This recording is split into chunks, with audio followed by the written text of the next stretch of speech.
If you are serious about growing your natural hair, this is the only wash day video you need to watch. I went from being bald to growing my hair beyond my tailbone, and today I'm showing you every single step that made it happen. From detangling to shampooing to moisturizing, trimming, blase, and even the styles that I do. By the end of this video, you will have the full foundation to grow healthy, longer hair. So without much further ado, let us jump right into it.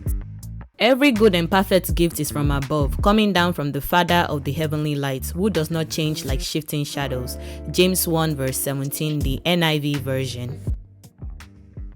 Before I start my wash day routine, I always ask myself, do I really want to do this? Am I in the mood? If the answer is no or a reluctant yes, I am not going to wash my hair. I will literally skip wash day. I always tell you guys that it is important to make sure that you are in the right state of mind before you wash your hair, or before you do anything that is supposed to pour into yourself. Make sure you're in the right state of mind. I know I always preach that, oh yeah, keep a clean scalp is very important for hair growth. You know, a healthy scalp is key element in maximizing your hair growth rate.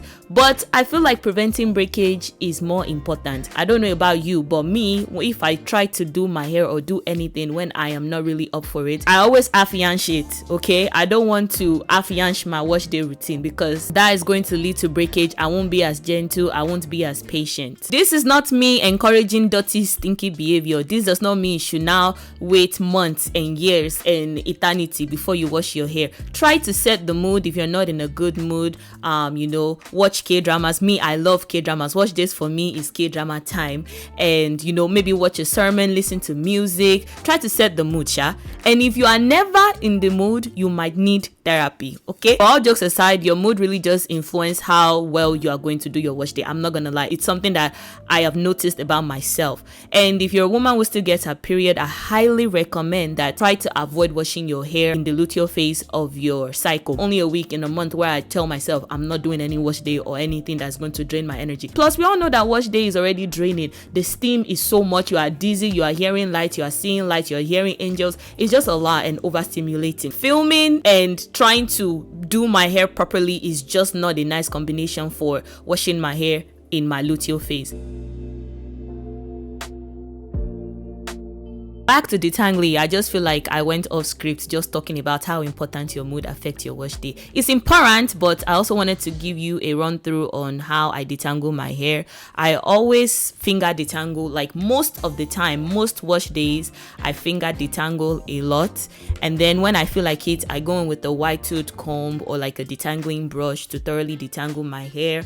And I tend to do that whenever I know that my hair has been in a protective style for a very long time. All that shedded hairs all trapped and stuff. And I always use my flaxseed pre-poo to detangle my hair. You guys know this is a flaxseed stan channel, okay? This is the best product ever. I feel like it genuinely healed my relationship with wash day because detangling is genuinely a natural girl's nightmare before you finally lock it down. Like, I'm sure every girl who is natural has had a phase where detangling made them cry. If you've not had that phase, say God thank you. Go and hug God. I mean, you can't, that means you can't hug God physically, but just say God thank you because you don't understand how frustrating that is. But flaxseed gel genuinely is the secret to being able to detangle your hair flawlessly without any breakage and like while also retaining length. I decided to finger detangle first, then put my hair down. I love seeing my hair in this state. Unfortunately, I'm never gonna try a wash and go. That just sounds like a recipe for single strand knot, a recipe for a big chop, and a recipe for disaster. So yeah, this is the closest view to a wash and go that y'all are gonna get from me. I don't know if I'm ever going to try a wash and go. I don't want to say that I'm never going to try it because it is beautiful and maybe one day it's going to tempt me just enough. It's just too damaging in my opinion. Like, I've seen a lot of people do it without having any repercussions. Congratulations. Unfortunately, I know my hair and there are just some styles I don't bother trying.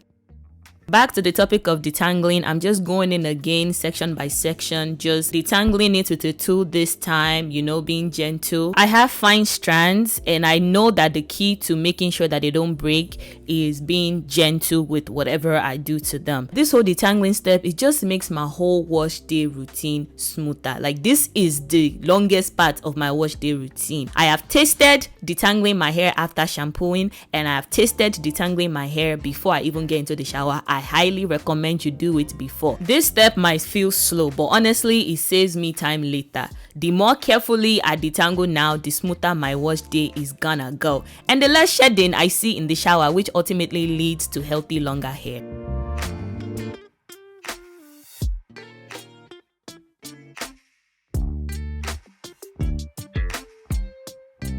Once my hair is fully detangled, I put on a shower cap for about 15 minutes, let it to sit. However long it took me to set up for filming in the bathroom, that's how long it took. I don't even know if it's 15 minutes or 30 minutes or 5 minutes. However long, it doesn't really matter. I always like to run water through my hair before I shampoo because it softens up my strands and make it easier for the shampoo to spread evenly. It also helps to lift any product sitting on top so that my hair and scalp can get really clean. Plus, you end up not having to use a ton of shampoo.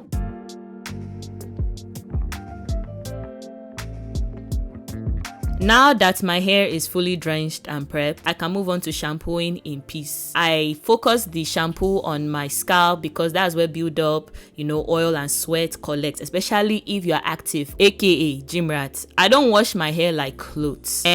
I gently scrub my scalp while making sure that my hair is elongated, like it's not just all over each other, keeping it stretched. If you need to go in with your hands and tug on it, make sure you do that, because washing your hair like clothes is why your hair is tangling after you've done all that work during your detangling session, and now you are back to phase 1, and now you're like, after all this work I've done, I spent detangling, and now all because I shampooed, it has gone back to normal. If you today wash you like clothes, sure you won't squeeze, you won't bend, and if you are suffering from itchy scalp and you are terrified of shampoo, ding ding ding ding ding, don't you see the correlation there? As a past co-wash warrior, my scalp itch like mad. Your scalp needs to be properly cleansed. Your shampoo should not be stripping your hair to the extent that it feels like styrofoam. You shouldn't be scared of shampoo. Read your ingredients list and make sure that it does not contain harsh ingredients. I personally prefer to use a sulfate-free shampoo. The shampoo I use, it is sulfate-free, it is herbal, and it gets my hair clean without stripping my hair. I always massage my scalp with the pads of my fingers, never my nails, and sometimes I'll even use a scalp brush for a better clean and extra stimulation. A clean scalp is what sets up for healthy growth, and after all that, I just rinse out the shampoo.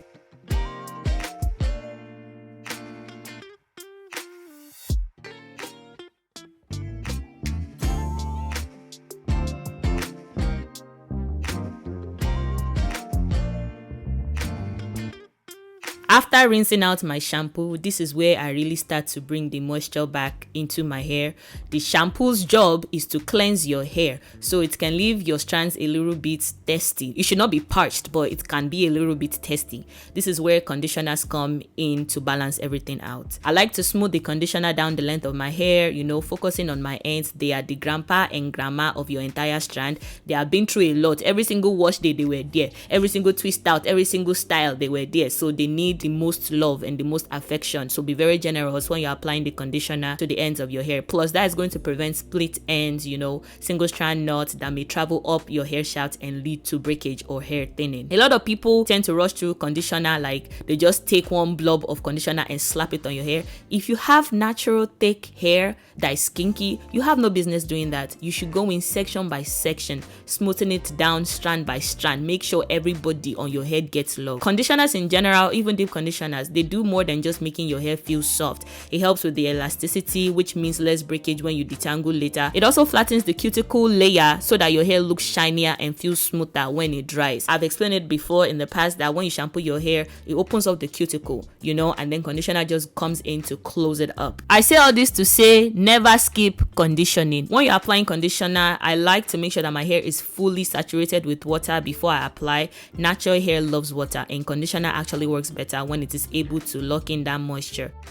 Normally, I like to do this step before applying conditioner to my hair, but this time around, I wanted to switch it up and see how it felt applying it at the very end. My thought was that doing it last will let more of those benefits actually stay in my hair. The mix I used here was hibiscus green tea and some other herb, I believe. Hibiscus is great for strengthening and adding shine, and green tea is amazing for shedding and overall scalp health. This is a green tea channel. I love green tea rinses. Now, I'd usually apply this with with an applicator bottle, but I didn't have any on hand. I don't know, they were doing hide and seek with me, so I just grabbed the spray bottle that I used earlier. The spray was not working well the way I wanted, so I ended up just dumping it all over my hair to make sure that it was evenly coated. I took a few minutes to massage it into my scalp so at least it could stimulate circulation and soak in a little. But honestly, moving forward, I'll just stick to doing my tea rinses before shampooing because it did not seem like a good idea. But I wanted to try something new, and I don't think there's anything wrong with that.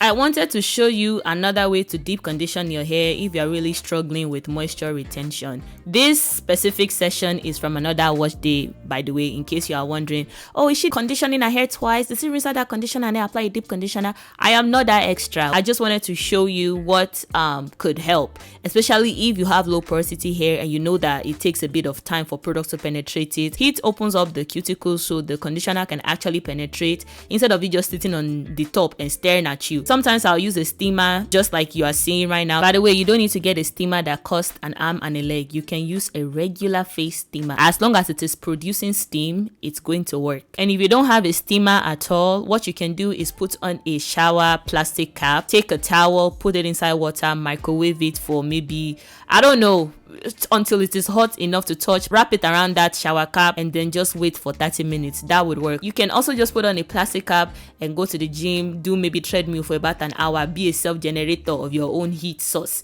you know. But you may start getting dizzy because you are not breathing through your scalp. Just choose what works for you. And again, it's not mandatory. It's just something that I find works for me. Using a heat source to apply conditioner to my hair so that it can penetrate better, as per the fact that I am a low porosity babe.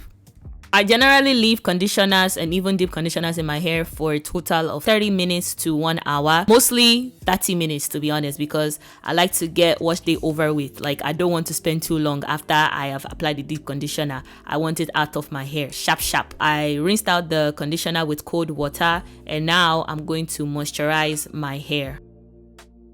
So this is not the most detailed explanation on how I moisturize my hair in terms of like the clips. Just know that I always follow a layering method where I apply some sort of hydrating product to my hair first. So water, hair tea, something that is mostly water based, and then I go in with my leave-in conditioner, you know, the cream, just to lock in the hydration, and then I seal everything in with the oil based product, so my hair growth oil or my aloe vera hair butter.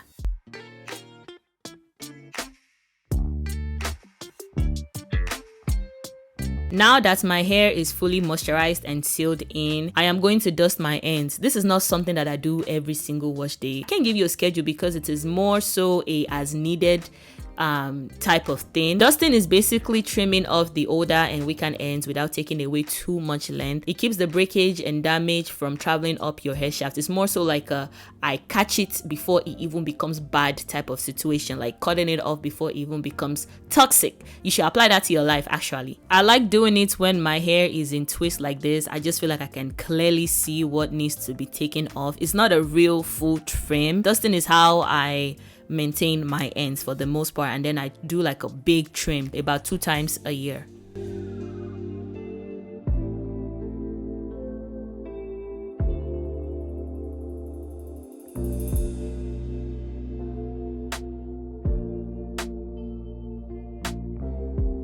Once my hair is moisturized and my ends are dusted, I like to finish wash day with a scalp massage using my hair growth oil. It is so relaxing. It's almost like a reward. I am tender-headed, so this just feels like I am massaging my sore scalp. Massaging the scalp is not only relaxing, it also helps to stimulate blood flow, and that is going to help you in maximizing your hair growth rate. When we massage our scalp consistently, we are encouraging oxygen and nutrients to reach the hair follicles, and that's how you're going to end up with healthy, nourished hair. You're not going to see a difference with just one scalp massage. It's one of those habits that doing it over and over again is going to lead to healthy hair growth. I wanted to show you my go-to hairstyles. Most of the time I keep it simple, and at the end of the wash day I just allow this chunky twist to dry and I rock it in this low bun for the rest of the week until I feel like taking it down, or my next wash day. I don't really wear my hair in a lot of high tension or complicated styles because I've learned that my hair thrives best when it is not being pulled to the gods or manipulated too much. For that reason, I avoid styles like tight braids, the sleek ponytails, which can cause unnecessary stress on my fine strands and edges. So I just focus on low maintenance styles that keep my ends protected without me having to suffer or sacrifice my comfortability. And they are cute in my humblest opinion. Like, I really like these styles that I do. I rarely add extensions to my hair because I prefer to work with my natural texture. I don't like heavy hairstyles on my scalp at all. As I have mentioned before, I am tender-headed. My go-to hairstyles when I really want something different and I want to do extensions is Marley twist, and on other occasions maybe I'll do like butterfly locks or something like that, but most of the time is Marley twist. At the end of the day, my goal with styling is balance. I want my hair to look good, but I also want it to remain healthy, strong, and easy to care for. And that is the end of today's video. That's it, my full wash day routine. I do these same steps almost every single wash day. Obviously I don't trim my ends every single wash day because then there will not be any hair on my head, but you know, the washing, the detangling, the cleansing, the conditioning, the moisturizing, and the simple low manipulation hairstyles, this is what has set my hair up for success. And I hope that you were able to find a few gems, a few diamonds here and there that you can incorporate into your own hair growth regimen so that we can all be Rapunzel. You get. Please make sure to like, comment, and subscribe. Also make sure to turn on that notification bell so that the next time I post, you'll be the very first person to know about it. I love you and Jesus loves you too. Bye, Richie.